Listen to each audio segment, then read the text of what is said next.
నమస్తే ACT news కు స్వాగతం. ముందుగా ఈనాటి ముఖ్యాంశాలు.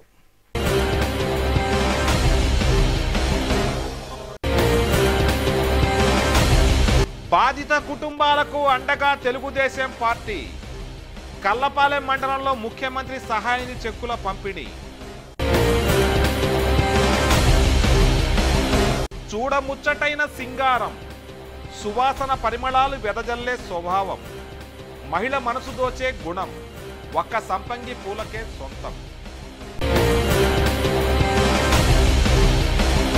ఈసారి జీడి మామిడి అత్యధిక రాబడి. బాపట్ల జీడి మామిడి పరిశోధనా కేంద్రం సీనియర్ సైంటిస్ట్ డాక్టర్ ఉమామహేశ్వరరావు వెల్లడి.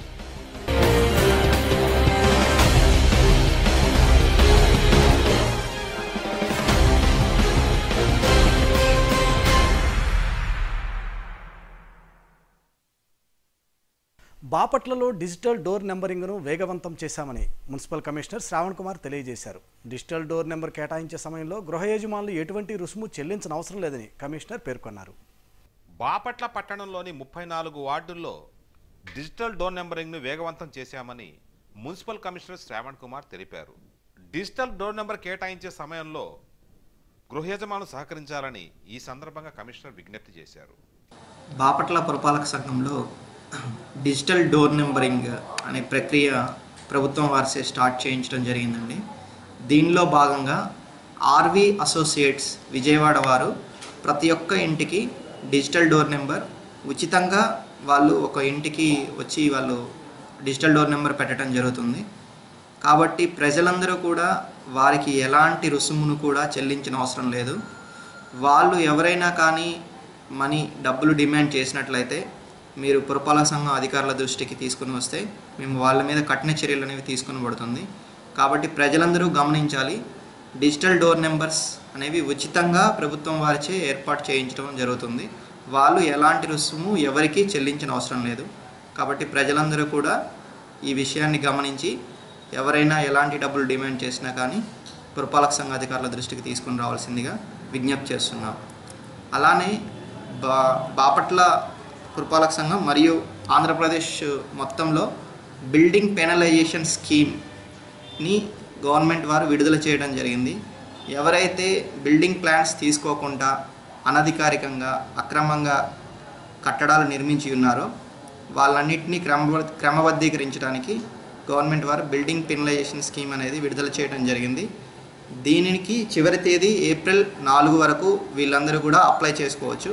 కాబట్టి ప్రజలందరూ ఈ అవకాశాన్ని వినియోగించుకొని వాళ్ళ యొక్క అక్రమ కట్టడాలని అనధికార కట్టడాలని కూడా క్రమబద్ధీకరించుకోవాల్సిందిగా బాపట్ల పురపాలక సంఘం తరపు నుంచి విజ్ఞప్తి చేస్తున్నాం. ఈసారి జీడి మామిడికి అద్భుతమైన రాబడి వచ్చే అవకాశం ఉందని జీడి మామిడి పరిశోధనా స్థానం సీనియర్ సైంటిస్ట్ డాక్టర్ ఉమామహేశ్వరరావు తెలియజేశారు. ఈ కేంద్రం ద్వారా అనేక కొత్త వంగడాలను సిఫార్సు చేయడం జరిగిందని ఆయన తెలిపారు. అఖిల భారత జీడి మామిడి సమన్వయ పరిశోధనా కేంద్రం శాస్త్రవేత్త డాక్టర్ ఉమామహేశ్వరరావు శనివారం ఏసీటీతో మాట్లాడారు. రాష్ట్రంలోని అన్ని జిల్లాల్లో జీడి మామిడి సాగు ఆశాజనకంగా ఉందని ఆయన తెలిపారు. బాపట్లలోని పరిశోధనా కేంద్రం సిఫార్సు చేసిన బీపీపీ 8 రకం వంగడానికి మంచి డిమాండ్ ఉందన్నారు. ఈ రకం మంచి నాణ్యత కలిగి ఉండటంతో పాటు మంచి దిగుబడి ఇస్తుందని తెలిపారు. ఈ ఏడాది బాపట్ల పరిశోధనా కేంద్రం ద్వారా మరో రకం వంగడాన్ని సిఫార్సు చేశామని తెలిపారు. ఇంకా దీనిని విడుదల చేయలేదని డాక్టర్ ఉమామహేశ్వరరావు తెలిపారు. రాష్ట్రంలోని అనంతపురం జిల్లాలో కదిరి, మడకసిర తదితర ప్రాంతాల్లో ప్రయోగాత్మకంగా ఈ ఏడాది జీడి సాగుకు అనువైన ప్రదేశంగా ఎంపిక చేశామని తెలిపారు. దీనికి సంబంధించి ఆ జిల్లాలో అనుకూలమైన ప్రాంతాల్లో జీడి సాగును ప్రయోగాత్మకంగా చేయాలని నిర్ణయించినట్లు డాక్టర్ ఉమామహేశ్వరరావు తెలిపారు. ఈ సంవత్సరం క్రాప్ మంచి పూత బాగా వచ్చింది సార్. అయితే కొన్ని చోట్ల ఉష్ణోగ్రతలు ఎక్కువగా నమోదవడం వలన కొంత పూత 10% పూత మారినట్లుగా మనం గమనిస్తున్నాము. అంటే మార్చిలో కొన్ని ప్రాంతాల్లో టెంపరేచర్స్ ఒకేసారి రైజ్ అయ్యాయి. ముఖ్యంగా ఏంటంటే ఫిబ్రవరి 15 వరకు కూడా రాత్రిపూట అసలు తక్కువ ఉష్ణోగ్రత, ఉదయాన్నే మంచు ఎక్కువగా ఉండటం వల్ల 10 నుంచి 15% ఎక్కువగా మనకి ఆంత్రక్నోస్ తెగులు, ఫ్లవర్ బ్లైట్, పూత మాడు తెగులు ఎక్కువగా ఉండటం జరిగింది. దానికి కూడా రైతులకి మనము క్లోరోపైరిఫాస్తో పాటు కార్బన్ డైజల్ 1 గ్రాము లీటర్ నీటి పిచికారీ చేయమని కూడా సూచన ఉంది. ఆ రైతుల రికమెండేషన్ కూడా పాటించారు. టోటల్గా ఫుడ్ సెట్ నెట్ డెవలప్మెంట్ కూడా అంతా కూడా ఈ సంవత్సరం కూడా బాగా ఆశాజనకంగా ఉంది. హార్వెస్టింగ్ కూడా మొదలైంది. హార్వెస్టింగ్ వస్తుంది, కంటిన్యూ అవుతుంది. జీడి పిక్కలు హార్వెస్టింగ్ స్టార్ట్ అయింది.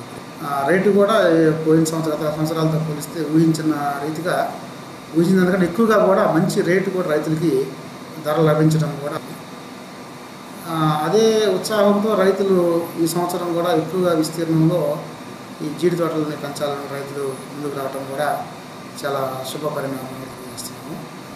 తద్వారా అదేవిధంగానే మన బాపట్ల పరిశోధనా స్థానం నుంచి అభివృద్ధి చేసినటువంటి మేలైనటువంటి వంగడాలను మేము ఎక్కువగా రికమెండ్ చేస్తూ, ఎందుకంటే గతంలో ఎక్కువగా రైతులంతా కూడా విత్తనం ద్వారా ఇచ్చిన మొక్కల్ని వేసుకొని చాలా రైతులు సరైన దిగుబడి రాక దెబ్బతిన సమస్య ఉంది. కాబట్టి కొత్తగా ఎవరైతే ఇప్పుడు జీడి మామిడి తోటలు పెడుతున్నారో వాళ్ళని విరివిగా మేము ఈ అంటు మొక్కలను మాత్రమే నమోదితమైనటువంటి ఈ గుర్తింపు నర్సరీస్ నుంచి అంటు మొక్కలను తీసుకొని వేసుకోవాలని రైతులు సూచిస్తున్నాము. అదేవిధంగా బాపట్ల పరిశోధన స్థానము నుంచి కూడా జీడి మామిడి పరిశోధన స్థానం బాపట్ల నుంచి కూడా అంటు మొక్కల ఉత్పత్తికి కూడా మేము ప్రణాళికలు తయారు చేసి రైతులకు కావాల్సిన అవసరాలను కూడా కావాల్సిన మొక్కలను సరఫరా చేయడానికి కూడా మేము ప్రయత్నం చేస్తున్నాం. మన దేశంలో ఎక్కువగా జీడి మామిడి పంటలో విత్తనం ఉపయోగపడుతుంది, కానీ జీడి మామిడి పండు వృధాగా పడవేస్తున్నారు. కానీ 10% మాత్రమే వాళ్ళు తినుట్లో ఉపయోగిస్తున్నారు. మిగిలిన 90% పండుని తోటలోనే వదిలేస్తున్న వల్ల సుమారుగా 40 లక్షల టన్నుల విలువైనటువంటి 40 లక్షల టన్నుల బరువు గల యాపిల్ పండు వృధాగా నష్టపోతుంది. మరి దీన్ని కూడా ఉపయోగకరంలో తీసుకురావడానికి జీడి మామిడి జ్యూస్ని అనగా రెడీ టు సర్వ్ అనే డ్రింక్ని కూడా జీడి మామిడి పరిశోధనా స్థానం బాపట్ల వారు మనం తయారు చేయడానికి కూడా మేము ప్రణాళికలు చేస్తున్నాము. ఇది కూడా దీని నుంచి కూడా ఆ యొక్క జీడి మామిడి రసం నుంచి కూడా పౌడర్ తీసి ఎక్కువ రోజులు నిల్వ ఉంచుకొని మళ్ళీ దాని నుంచి జ్యూస్ తీసుకునే అవకాశం కూడా ఉంది. కాబట్టి ఆ విధంగా కూడా ప్రయోగాలు మేము చేయడం జరుగుతుంది. మరి ఇలాంటిది వస్తే రైతులకి భవిష్యత్తులో ఈ జీడి మామిడి పండు నుంచి ఒక ఎకరాకి సుమారుగా ఒక 2000 కేజీల వరకు కూడా జీడి మామిడి పండు వస్తుంది. కాబట్టి ఎకరాకు 6 నుంచి 7,000 రూపాయలు ఎక్స్ట్రా ఇన్కమ్ కూడా రైతులకు వచ్చే అవకాశం కూడా ఉందని కూడా తెలియజేస్తున్నాము. ఈ జీడి మామిడి పండుతో కూడా ఈ రైతులకు అనేకమైన శిక్షణ కార్యక్రమాలు, జీడి మామిడి పండు నుంచి ఏమేమి ఉత్పత్తులు తయారు చేసుకోవచ్చు, ముఖ్యంగా జీడి మామిడి జ్యూస్ కావచ్చు, మళ్ళీ జామ్ కావచ్చు, మళ్ళీ చట్నీ తయారు చేసుకోవటం కానీ, ఈ డ్రింక్స్ కూడా ఇలాంటి వివిధ ప్రోడక్ట్లు కూడా తయారు చేసుకోవడం శిక్షణ కార్యక్రమాలను కూడా జీడి మామిడి పరిశోధన స్థానం బాపట్ల వారు మేము ట్రైనింగ్ ప్రోగ్రామ్స్ కూడా రైతులకి, సెల్ఫ్ హెల్ప్ గ్రూప్స్కి, అన్ఎంప్లాయిడ్ యూత్కి ఎన్ని కూడా ట్రైనింగ్ ప్రోగ్రామ్స్ కూడా ఇక్కడ ఏసీటీ న్యూస్లో ఓ చిన్న విరామం. వాస్తవాలను వక్రీకరించకుండా, మిమ్మల్ని ప్రలోభపెట్టకుండా సత్యం యొక్క సమాచారాన్ని మీకు అందించడమే మా ఉద్దేశ్యం. ట్రాయ్ నిబంధనల ప్రకారం పే ఛానల్స్ వారు వారి బొకే రేట్లను మీకు వివరిస్తున్నారు. దాని వలన మీలో అసహనం, గందరగోళం, అభద్రతాభావం కలుగుతున్నాయి. అందుకే మీకు కేబుల్ టీవీ నెలవారీ చందాపై వివరణ ఇస్తున్నాం. సహృదయంతో అవగాహన చేసుకుంటారని ఆశిస్తున్నాం. సుమారుగా ఎటువంటి పే ఛానల్స్ లేకుండా 100 వరకు ఫ్రీ టు ఎయిర్ ఛానల్స్కు మీరు మీ కేబుల్ ఆపరేటర్కు చెల్లించవలసింది సుమారు 130 రూపాయలుగా ట్రాయ్ నిర్ణయించింది. దీన్ని బేసిక్ టారిఫ్గా ట్రాయ్ నిర్ణయించింది. ఈ బేసిక్ ఛానల్స్తో పాటుగా ఈటీవీ, మా టీవీ, జీటీవీ, జెమినీ టీవీ వంటి తెలుగు ఛానల్స్ను ఒక్కొక్కటిగా తీసుకుంటే అన్ని ట్యాక్సులతో కలిపి సుమారు 240 రూపాయలు చెల్లించవలసి వస్తుంది. ఇలా కాకుండా ఆయా తెలుగు ఛానల్స్ బొకేలు, ఉదాహరణకు మా టీవీ, మా మ్యూజిక్, మా సినిమా లాంటివి మరికొన్ని కలిపి బొకేగా అనుకుంటే, మీరు కనుక మా టీవీ, జెమినీ టీవీ, జీటీవీ, ఈటీవీలు బొకేలుగా తీసుకుంటే మీరు చెల్లించాల్సిన మొత్తం ట్యాక్సులతో కలిపి సుమారు 287 రూపాయలుగా ఉంటుంది. అంతేకాకుండా మీకు నచ్చిన Hindi channels, sports channels, kids channels, educational channels ఇలా ఏది ఎంచుకున్నా ఆయా ఛానల్స్ విడిగా లేదా బొకేగా తీసుకున్నా ఛానల్స్ వారు నిర్దేశించిన టారిఫ్ రేట్లను మీరు చెల్లించాలి. గతంలో నెల మొత్తం టీవీ ఛానల్స్ను వీక్షించిన తరువాత మీ కేబుల్ ఆపరేటర్కు డబ్బు చెల్లించేవారు. ట్రాయ్ కొత్త నిబంధనల ప్రకారం రాబో నెలకు సంబంధించి మీరు ఏ ఛానల్స్ బొకేలు కావాలని కోరుకుంటున్నారో ఆ విషయాన్ని ముందుగా మీ కేబుల్ టీవీ ఆపరేటర్కు తెలియపరిచి ముందుగా డబ్బు చెల్లించాలి. మీరు సెలెక్ట్ చేసుకున్న ఛానల్స్కి సంబంధించి ఆయా ఛానల్స్ వారు నిర్ణయించిన రేట్లు మరియు బేసిక్ టారిఫ్ కలిపి ముందుగా డబ్బు చెల్లించవలసి ఉంటుంది. గత 25 సంవత్సరాలుగా కేబుల్ ఆపరేటర్ మీ నేస్తం. వినోదాన్ని అందించడంలో, విలువైన కేబుల్ టీవీ సేవలు మీకు ఇవ్వడంలో 25 సంవత్సరాల అనుబంధం. మీకు ఉన్న మరిన్ని సందేహాల నివృత్తి కొరకు మీ కేబుల్ ఆపరేటర్ మిత్రుణ్ణి స్వయంగా లేదా ఫోన్ ద్వారా గాని సంప్రదించి గాని మీ ప్యాకేజీను లేదా సబ్స్క్రిప్షన్ను ముందుగా మీరే నిర్ణయించుకోగలరు. ఎంపిక మీది, ఆనందమూ మీదే. కేబుల్ టీవీ వినియోగదారులకు విజ్ఞప్తి. టారిఫ్ ఆర్డర్ అమలులో భాగంగా మీ కనెక్షన్ ను పోస్ట్ పెయిడ్ నుండి ప్రీపెయిడ్ కు మార్చడమైనది. అందువలన జనవరి నెలలో, డిసెంబర్ మరియు జనవరి నెలలో 2 నెలల చందా మొత్తాన్ని చెల్లించి సహకరించాలని కోరుచున్నాము. ఇట్లు యాక్ట్ మేనేజ్మెంట్. ఏసీటీ న్యూస్కు తిరిగి స్వాగతం. జాతీయ రహదారి పనులు వేగవంతంగా జరుగుతున్నాయి. బాపట్ల కర్లపాలెం మార్గ మధ్యంలో ఈ పనులను యుద్ధ ప్రాతిపదికపై చేపడుతున్నారు. త్వరలోనే ఆయా పనులు పూర్తి అవుతాయని అధికారులు తెలియజేస్తున్నారు. 216 జాతీయ రహదారి పనులు వేగవంతమయ్యాయి. గుంటూరు జిల్లా రేపల్ల నుంచి ప్రకాశం జిల్లా ఈపురపాలెం వరకు జాతీయ రహదారి విస్తరణ పనులను వేగవంతం చేశారు. దీనికోసం 386 కోట్ల రూపాయలను ఖర్చు చేయనున్నారు. తీర ప్రాంత వాసుల 3 దశాబ్దాల కల ఇది. జాతీయ రహదారి పనులతో దాదాపు తీర ప్రాంతం మొత్తానికి మహర్దశ కలుగుతుంది. గుంటూరు జిల్లా రేపల్లె, బట్టిప్రోలు, చెరుకుపల్లి, చందోలు, బాపట్ల, కర్లపాలెం మండలాల్లో శరవేగంగా ఈ పనులు జరుగుతున్నాయి. డబుల్ రోడ్ల విస్తరణతో ఈ ప్రాంతానికి ఒక మహర్దశ కలుగుతుంది. ఆధునిక యంత్ర పరికరాలతో రహదారి పనులను చకచకా చేపడుతున్నారు. ఈ ఏడాది ఆగస్టు నాటికి పనులను పూర్తి చేయాలని లక్ష్యంగా పెట్టుకున్నట్లు ప్రాజెక్టు మేనేజర్ ప్రసాద్ తెలిపారు. రేపల్లె నగరం, బట్టిప్రోలు, చెరుకుపల్లి, చందోలు, యాజలి, బుద్దాం, కర్లపాలెం ప్రాంతాల్లో జాతీయ రహదారి పనులను వేగవంతం చేశారు. జర్మనీకి చెందిన ఒక అధునాతన సాంకేతిక పరిజ్ఞానంతో ఫెవర్ యంత్రాన్ని కాంక్రీట్ రోడ్ల కోసం వినియోగిస్తున్నారు. ఈ బిఎస్సిపి ప్రాజెక్ట్ వర్క్ చేస్తూ ఉండేది. స్కూటపురం నుంచి రేపల వరకు ఈ ప్రాజెక్ట్ కాస్ట్ అయింది. ఇది ఇలాంటిది టోటల్గా 22.17 కిలోమీటర్లు లాంటిది. టోటల్ ప్రాజెక్ట్ కాస్ట్ వచ్చి 386 కోట్లు ప్రాజెక్ట్ ఇది. పీపీసీ అంటారు. పీపీసీ అంటే కాంక్రీట్ రోడ్స్. ఇది యాక్చువల్గా ఏంటంటే బీసీ రోడ్స్ ఉంటాయి. బీసీ రోడ్స్ వల్ల మనకు లేటెస్ట్ టెక్నాలజీతో పీపీసీతో కాంక్రీట్ రోడ్స్ ప్లాన్ చేస్తాం. మన ఆంధ్రప్రదేశ్లో ఇంత పెద్ద పేవర్ ఉండేది ఒక బిఎస్సిపిఎల్ కంపెనీకే ఉంటుంది. ఇంత పెద్ద పేవర్తో ఇక్కడ చేస్తా ఉన్నాం. ఈ నెల 20వ తేదీన బాపట్లకు రాష్ట్ర సిపిఎం ప్రధాన కార్యదర్శి పి మధు విచ్చేయనున్నారు. ఇక్కడ పార్టీ కార్యక్రమాల్లో పాల్గొని అనంతరం డాక్టర్ దొప్పలపూడి మల్లికార్జునరావు సంస్మరణ సభలో ఆయన పాల్గొంటారని సిపిఎం బాపట్ల డివిజన్ నాయకులు నూతలపాటి కోటేశ్వరరావు తెలియజేస్తున్నారు. చూడముచ్చటైన సింగారం, సువాసన పరిమళాలు వెదజల్లే స్వభావం, మహిళ మనసును దోచే గుణం ఒక్క సంపెంగ పూలకే సొంతం. సంపెంగ పూల సొగసుపై ఏసీటీ అందిస్తున్న ప్రత్యేకం మీకోసం. సంపంగి పూలు చాలా అరుదుగా ఉండే తోటలు. సుగంధ పరిమళాలు వెదజల్లే ఈ పూలకు ఎంతో ప్రాధాన్యత, మరెంతో ప్రాముఖ్యత ఉంది. గుంటూరు జిల్లా పొన్నూరు మండలం మాచవరం, చింతలపూడి గ్రామాల్లో ఈ తోటలు సాగవుతున్నాయి. సంపంగి పూలకు ఉన్న సువాసన మరే ఇతర పూలకు లేదంటే అతిశయోక్తి కాదు. మహిళలు అమితంగా ఇష్టపడే ఈ పూల తోటలు రాష్ట్రంలో చాలా అరుదుగా సాగవుతున్నాయి. అద్భుతమైన సువాసన వెదజల్లే ఈ పూలకు మంచి డిమాండ్ ఉంది. 100 పూల ధర సీజన్లో అయితే 1000 రూపాయల వరకు ధర పలుకుతుంది. ఈ తోటలకు ఎటువంటి చీడపీడలు ఆశించవు. గుబురుగా ఉండే ఈ తోటలు అసలు సంపంగి పువ్వు ఎక్కడుందో కూడా కనిపించిన పరిస్థితి ఉంటుంది. అయితే ఈ పూల తోటల్లో పాముల బెడద అధికంగా ఉంటుంది. ప్రతి తోటలో 5 నుంచి 10 వరకు పాములు ఉంటాయని రైతులు చెప్తున్నారు. మహిళ మనసును దోచే సంపంగి సాగు గుంటూరు జిల్లా పొన్నూరు మండలం చింతలపూడిలో సాగు చేస్తున్నారు. గుబాళింపుతో సంపంగి సాగు ఇక్కడ అద్భుతమైన ఫలితాలు అందజేస్తుంది. దీని మీద ఆధారపడి అనేక మంది రైతులు ఇక్కడ జీవనోపాధి కొనసాగిస్తున్నారు.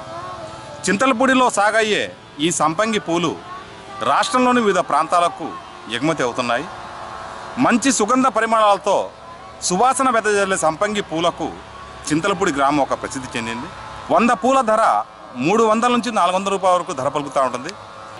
నిత్యం కూడా ఈ చింతలపూడి గ్రామంలో సంపంగి సాగు చేపడుతుంటారు.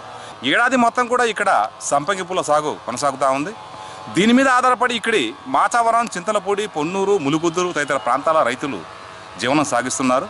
ఒక అద్భుతమైన మంచి రంగు, సువాసన వెదజల్లే సంపంగి పూలు ఇష్టపడిన వారు ఉండాలంటే అతిశయోక్తి కాదు. ఈ ప్రాంతం ఈ సంపంగి పూలకు మంచి ప్రసిద్ధి చెందింది. దీంతో ఇక్కడ రైతులు కూడా అమితమైన ఆసక్తిని ఈ సాగుని చూపిస్తున్నారు. రాష్ట్రంలోనే దాదాపు కొన్ని చోట్ల మాత్రమే ఈ సాగు పరిమితంగా ఉంది. గుంటూరు జిల్లా చింతలపూడి గ్రామంలో మాత్రం ఈ సంపంగి సాగు మంచి ఫలితాలు ఇస్తుంది. కెమెరామెన్ సందీప్తో యాక్ట్ టీవీ, బాపట్ల. గుబురుగా ఉండే ఈ తోటల ద్వారా వచ్చే సువాసనకు పాములు అధికంగా ఉంటాయని చెబుతున్నారు. సంపంగి పూలు కోసే సమయంలో ముందు తోటలు నీటితో తడుపుతారు. ఆ తర్వాత పూలు కోయటానికి సిద్ధమవుతారు. ఇలా చేస్తే పాములు తోటల ప్రాంతంలో కనిపించవని రైతులు చెప్తుంటారు. తోటలకు వచ్చే సమయంలో ముందుగా పాములకు హెచ్చరిక చేసే విధంగా రైతులు అక్కడ సిద్ధం చేసుకుంటూ వచ్చి ఆ తర్వాత తోటల్ని నీటితో తడుపుతారు. ప్రతిరోజు ఈ ప్రాంతంలో 2000 నుండి 4000 వరకు పూల దిగుబడి వస్తుంది. కేవలం సువాసనకే కాకుండా సుగంధ ద్రవ్యాలకు కూడా ఈ సంపంగి పూలను వినియోగిస్తారని బాపట్ల వ్యవసాయ కళాశాల సైంటిస్ట్ అపర్ణ తెలిపారు. కేవలం సంపంగి పూలే కాకుండా వాటి ఆకులు, కాండం, వివిధ రకాల సుగంధ ద్రవ్యాలు వినియోగిస్తారని అపర్ణ వివరించారు. అపర్ణ, బాపట్ల అగ్రికల్చర్ యూనివర్సిటీలో టీచింగ్ అసోసియేట్గా వర్క్ చేస్తున్నాను. రాష్ట్రంలో చాలా అరుదుగా పండే పంట ఒకటి చాలా ఉన్నాయి. దాంట్లో ఒకటి వచ్చేసరికి సంపంగి పువ్వు. సంపంగి పువ్వు మనకు తెలిసిందంటే ఓన్లీ దానికి కావాల్సింది ఏంటంటే సుగంధ ద్రవ్యాలు మాత్రమే తీస్తారు అనేది మనకు ఒక అవగాహన. కానీ మనకు తెలియని విషయాలు చాలా ఉన్నాయి. దాంట్లో ఉండే ఆకులు కానీ లేకపోతే కాండం కానీ దాంట్లో నుంచి వచ్చే రసాయనాలు మనకి చాలా కుష్టి వ్యాధులు కానీ ఏదైనా నొప్పుల దగ్గర రాసుకున్నా సరే వాటిలో వచ్చే ఉపయోగాలు చాలా మేలుగా పనిచేస్తుంది మనకి. నెక్స్ట్ తర్వాత వచ్చేసరికి మీకు వుడ్. ఏదైనా సరే వుడ్ అంటే కాండం. ఆ కాండం నుంచి వచ్చే కానీ లేకపోతే ఏవైతే ఆకులు ఉన్నాయో సిల్క్ వామ్స్ అంటే దూది ఏవైతే పెంచుతాయో బూజు పురుగులు కానీ వీటన్నిటికీ దూది పురుగులు వీటిని పెంపొందించడానికి ఆకులు అనేది ఉపయోగిస్తారు. తర్వాత వచ్చేసరికి వాటి కాండం దగ్గరికి వచ్చేసరికి కాండం కానీ దానికి ఉన్న వేర్లు కానీ ఇవి తీసుకుంటే వాటిని మనం ఫ్యూయల్ అంటే ఇప్పుడు ఆయిల్ కానీ పెట్రోల్ కానీ ఇవన్నీ మనం ప్రొడ్యూస్ చేయొచ్చు. సో నెక్స్ట్ వచ్చేసరికి వాటి ఆకుల్లో ఉన్న పీటియోల్స్ కానీ లేకపోతే చిన్న చిన్న మొక్కలు కానీ చిన్న చిన్న కాండం కానీ చిన్న చిన్న ఆకులు కానీ ఇవన్నీ తీసుకుంటే వాటన్నిటిని మనం చిన్నప్పుడే పిల్లలకి కానీ ఇచ్చినా సరే వాటికి వాళ్ళ ఆరోగ్యానికి కానీ వాటి పెరుగుదలకి చాలా ఉపయోగపడుతుంది. తర్వాత వచ్చేసరికి దాంట్లో ఉన్న సుగంధ ద్రవ్యాలు అనేది మనకి ఆల్రెడీ నేను మీకు చెప్పాను. ఆకుల్లో ఏవైతే ఆకులు కానీ పూలు కానీ సుగంధ ద్రవ్యాలు ఏవైతే ఉంటాయో వాటిని ఎక్కడికో California, Australia, next Indo China, American కంట్రీస్లో అన్నిట్లో బెంగాల్, నేషనల్ బెంగాల్ కానీ వెస్ట్ బెంగాల్ అన్నిట్లో ఈ కంట్రీస్లో కానీ ఇవన్నీ ట్రాన్స్పోర్ట్ అనేది చేస్తూ ఉంటారు. ఉత్పత్తి అనేది మనకి పెంపొందిస్తుందని కానీ చాలామందికి ఫార్మర్స్కి కానీ లేకపోతే అవగాహన లేకపోవడంలో దీనిపైన వచ్చే ఉపయోగాల దశలో కానీ వీటికి అవగాహన లేకపోవడం వల్ల ఇది చాలా అరుదుగా మొక్క అని చెప్పుకోవచ్చు. అందుకని ఈ ఉపయోగాలు అనేది మనం తెలుసుకోవాలి. దానికి ఉండే కల్టివేషన్ కానీ ఏదైనా సరే మనం పొలంలో మనం వేసుకునే దాన్ని బట్టి కానీ మన ఎకరాలు అనేది కల్టివేషన్ అనేది మన దగ్గర ఎక్కడ లేదండి. కొత్తగా ఈ మధ్య దాన్ని కూడా ఏవైతే అడుగు పడిపోయినాయో ఏవైతే పంటలు కానీ ధాన్యాలు కానీ ఏవైనా సరే ఏవైతే అడుగు కానీ లేకపోతే వెనకబడి ఉన్న క్రాప్స్ అన్నిటినీ ఇప్పుడే ఈ మధ్య మనకి త్వరగా అంటే కంట్రీలో మనకి ఎస్టాబ్లిష్ చేస్తున్నారు. సో దాంట్లో ఈ ఒకటి మ్యాగ్నోలియా అంటే సంపంగి పువ్వు. సో దీంట్లో వచ్చే రసాయనాలు కానీ దాన్ని జాయిస్ అంటారు. జాయిస్ అనేది పర్ఫ్యూమ్ అనేది మనకి జాస్మిన్ ఆయిల్ అనేది చాలా ఫేమస్. కానీ సంపంగి పువ్వు అనేది జాయిస్ అనేది ఆయిల్ అనేది మనకి ఓన్లీ స్మెల్కే కాదండి, రూమ్ డెకరేషన్స్ కానీ దేనికైనా ఉపయోగపడవచ్చు. నెక్స్ట్ వచ్చేసరికి వాటిని మస్కిటో రెప్లెంట్స్గా కూడా యూజ్ చేసుకుంటారు. కాకపోతే దీనికి పాములు అనేది ఎక్కువ అట్రాక్ట్ అవ్వటం వల్ల ఎక్కువ యూజ్ చేయరు ఆ సంపంగి నూనె అనేది. సో కాకపోతే ఈ సంపంగి నూనె ఏదైనా దెబ్బలు తగిలినా సరే ఎముకలు విరిగినా సరే అక్కడ రాసుకున్నా సరే చాలా బాగా పనిచేస్తుంది. బాధిత కుటుంబాలకు తెలుగుదేశం ప్రతినిత్యం అందుబాటులో ఉంటుందని కర్లపాలెం మండల తెలుగుదేశం పార్టీ అధ్యక్షులు నక్కల వెంకటస్వామి అన్నారు. కర్లపాలెం మండలంలో ముఖ్యమంత్రి సహాయ నిధి చెక్కులను ఆయన అందజేశారు. బాధిత కుటుంబాలకు తెలుగుదేశం నిత్యం అండగా ఉంటుందని కర్లపాలెం మండల తెలుగుదేశం పార్టీ అధ్యక్షులు నక్కల వెంకటస్వామి అన్నారు. ఏసీటీ న్యూస్ ముగించే ముందు ఈనాటి ముఖ్యాంశాలు మరోసారి.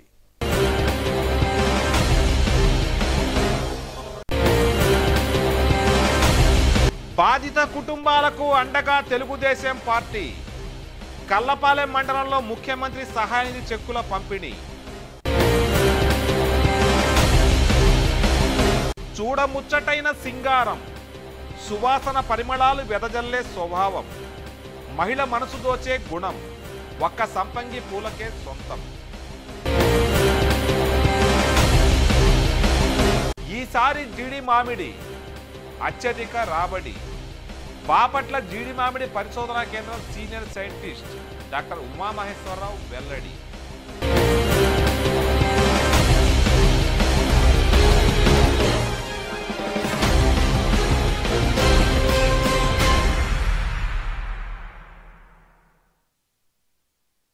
ఏసిటీ న్యూస్ ఇంతటితో సమాప్తం. తిరిగి మరో బులెటిన్లో మళ్ళీ కలుద్దాం. అంతవరకు సెలవు. నమస్తే.